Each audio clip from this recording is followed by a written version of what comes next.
Ochichang Sunzining harbiy ishlar dasturi 3 parchalik haqida qissalardan nimalarni o'rgandi? O'zining hayotini qanday o'zgartdi? Davlatimiz hozir eng mo'dvatgan televiziya teatri Kongbyo Boran chapqinni balki hammanglar ko'rgan bo'lishinglar mumkin. Oldingi sonni davomlashtirsak, Ochichangning hayotidagi eng chong burilish nuqtasi nima? Sausa Sunzining harbiy ishlar dasturiga yozgan yashmisida munda degan. Faqat rangvozlikla tayanig'anga bo'lmaydi.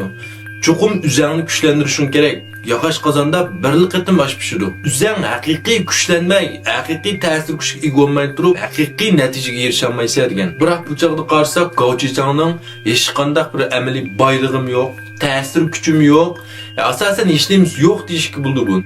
Lekin bu yerde şunday bir aciz töven halatı durup, bu yerdeki en çoğun lavda Şujang'ı öldürüp aldı. Ahliga dayanıp. Endi bu yerde bu yüzünü kimga o'xshatdi? Lüybo'ga o'xshatdi. Lüybo'dek bir qahramon his qildi. Endi buning chasi yolmini kim o? Lawmo. Undaqda buning chilan to'riqini Tangshalxu akuklar dal buning mushu vaqtga chilan to'rig'i deyishki bo'ldi. Nemish bundaq deymiz chunki bular jiroqni yaqin qildi. Jimi uchurlarni anglab, o aka handaqdaydi. Aka mermanda qishibdi. Bütün uchurlarni yetkizib beralaydi mashqisi. Ham bu uchulsi bu Ochichangga nayt sodiq chin ko'ngildan qoyil. Demak, endi bu Ochichangga kam bo'lgan nima? Bir tutuq ata. Lüybo'dek bir tutuq ata tepish kerak endi bu. Shuning bilan bu shuncha xalqning oldida vaqtida tizilib bütün şehirki birinci lavda Tayshu'ga baş qo'yib buni tutuq ata tutdi. Undaqda bu yerki Tayshu sizlarcha Dingyuanmidi yoki Dongzhou'midi? Albatta bu Tayshu'ning qishir qilishdan burun eliqi xotinini topdi. Bu yerdagi bir talay bir jarayonlar bor. Qandaq bilan tuzilgan. Bu yerdagi asl televiziya teatri 100 qismga yaqin, biroq bu yerdagi Doyan buni qisqartib nurg'un mazmunlarni chiqarayotgan. Endi mushadki bir qadamdan kelgan Ochichangning bu taktiklarini men to'liq tushunib his qila oldim. Qarasanglar mushaddan boshlab Ochichangning bir kuchli raqibi, eng kuchli raqib yo'qoldi.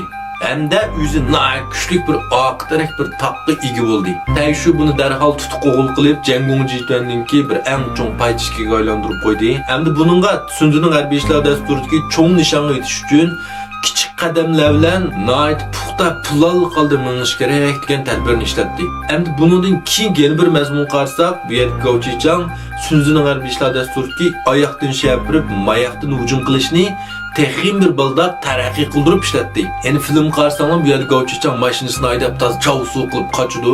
Saqchilarning hammasi buni qo'g'laydi. Dal mush vaqtda buning xotin bilan balasi allburun Aydurumda Shangan qochib ketmoqchi bilet deb bildim. Qaranglar, men qahvoshligini o'zi miyada qochib, xotin balalarni Shangan qochirib o'tmoqchi. Biroq buni anshi bilib qoldi. Bu yerga Anjingwan Ochichang tushungashga xotinning chuqur mushunda qochirganligini bilib qilib, xotin balasini Aydurumda tutib keldi.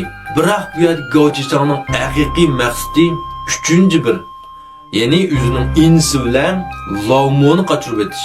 Qaranglar, odatki bir odam bo'lsa, o'zining xotin balalari bilan birga biroq qochdi. Sal aqlli donishmaroq odam bo'lsa, o'zi qurbonlik qilib, mayoqdan shapirib, xotin balasini oyoqdan qochirib o'tdi.